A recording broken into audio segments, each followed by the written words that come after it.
وہی عمر جو پہلے مارتے تھے غریبوں کو، وہی فاروق امیر المومنین پہ نقاب پہنا گلی سے گزر رہے، ایک بوڑھی اماں پریشان بیٹھی، عمر رک گئے، غلام سے کہنے لگی بوڑھی پریشان لگتی ہے، حضور پوچھ لیتے، فرمایا اماں اندر آ جائے، اماں کہنے لگی جاؤ دوڑو اپنا کام کرو، کہا تیری مہربانی آنے میں، جب ضد کی تو کہنے لگی آ جاؤ، حضرت عمر اندر گئے، نقاب ہے چہرے، اماں کیوں پریشان ہو؟ کہنے لگی عمر سے بڑی شکایت، کیا ہوا؟ کہنے لگی بوڑھی بھی ہوں، بیوہ بھی ہوں، بے اولاد بھی، 25 دینار کا قرضہ چڑھ گیا، 3 دن ہو گئے روٹی نہیں کھائی، عمر امیر المومنین ہے، اس نے میرا حال ہی نہیں پوچھا۔ حضرت عمر کہنے لگے اماں عمر کو کیا پتا تو اس حال میں ہے؟ تو مدینے کی وہ بوڑھی عورت بھی جانتی تھی کہ جمہوریت کیا ہوتی ہے، جمہوریت کیا ہوتی ہے۔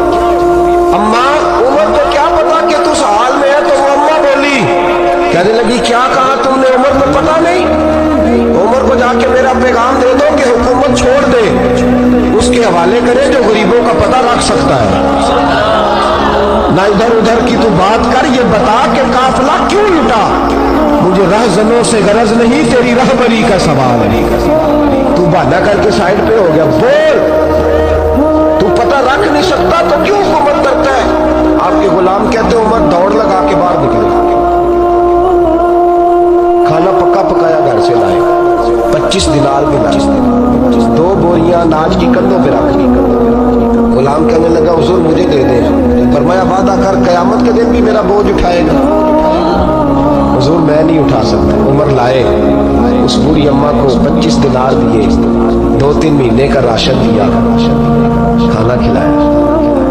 یہاں تو جس کا 200-400 ووٹ ہو اسے ہے کوئی سردار چودھری پوچھ لے، غریبوں کو کون پوچھتا ہے؟ لیکن جب میلاد کا انقلاب آتا ہے پھر غریبوں کی عزت بڑی کرتی ہے۔ حضرت عمر اماں کے پیروں میں بیٹھ گئے، کہنے لگے اماں چل عمر کو میری خاطر معاف کر دے۔ اماں نے ایک لفظ کہا تو آپ کے غلام کہتے ہیں عمر کو اتنا روتے کبھی نہیں دیکھا جتنا عمر آج رو۔ اماں کہنے لگی میں کوئی نہیں معاف کرے گا، میں تو بوڑھی ہوں، کسی وقت بھی بلاوا آئے گا، جب میں مروں گی نا نبی پاک میری قبر میں آئیں گے تو میں عمر کی شکایت لگاؤں گی، میں کہوں گی محبوبہ میں غریب نہیں، مجبور پریشان، آپ نے اس کی ڈیوٹی لگائی تھی، اس نے میرا حال نہیں پوچھا۔ آپ کے غلام کہتے ہیں عمر اس طرح روتے جیسے بچہ بلک کے روتا، کہنے لگے اماں اس طرح نہ کرنا، عمر بڑا کمزور ہے، بڑا کمزور ہے، وہ یہ شکایت نہ لگانا، عمر بڑا ماڑا ہے، حضور کا سامنا نہیں کر سکے۔ اماں کہنے لگی نہیں میرا دکھ ہی بڑا ہے، میں عمر کی شکایت لگاؤں گی۔ حضرت فاروق اعظم منت کرنے لگے تو بوڑھی کہنے لگی چل تیری خاطر عمر کو معاف کیا۔ حضرت عمر کہنے لگے مجھے لکھ کے دے، اماں کہنے لگی تم لکھ دو میں سائن کر دیتی ہوں۔ حضرت عمر نے لکھا فلاں بنت فلاں عمر سے ناراض تھی، پھر عمر نے راضی کر دیا۔ وہ اماں دستخط کرنے ہی لگی تھی کہ مولا علی شیر خدا، حضرت عبداللہ ابن مسعود آ گئے رضی اللہ تعالی عنہما، اندر آتے ہی کہنے لگے عمر یہاں کھڑے ہو، میں سارے مدینے میں ڈھونڈ آیا ہوں، وہ ملک شام کے کچھ سفیر ملنے آئے۔ اماں فٹافٹ اٹھ گئی، ہائے یہ عمر کا، عمر کے سامنے کہتی رہی۔ فاروق اعظم کہنے لگے نا اماں تو وعدے پہ قائم رہے، تو نے جو کیا ٹھیک کیا، سائن کر۔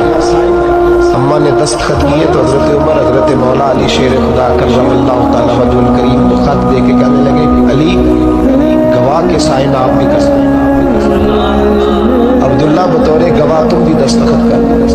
جب سائن کر گئے کر دیے تو حضرت عمر نے رکا لپیٹا اور حضرت علی کو دے کے کہنے لگے علی مجھے امید ہے میں تم سے پہلے دنیا سے چلا جاؤں، جب میں مر جاؤں تو یہ رکا میرے کفن میں رکھ دینا۔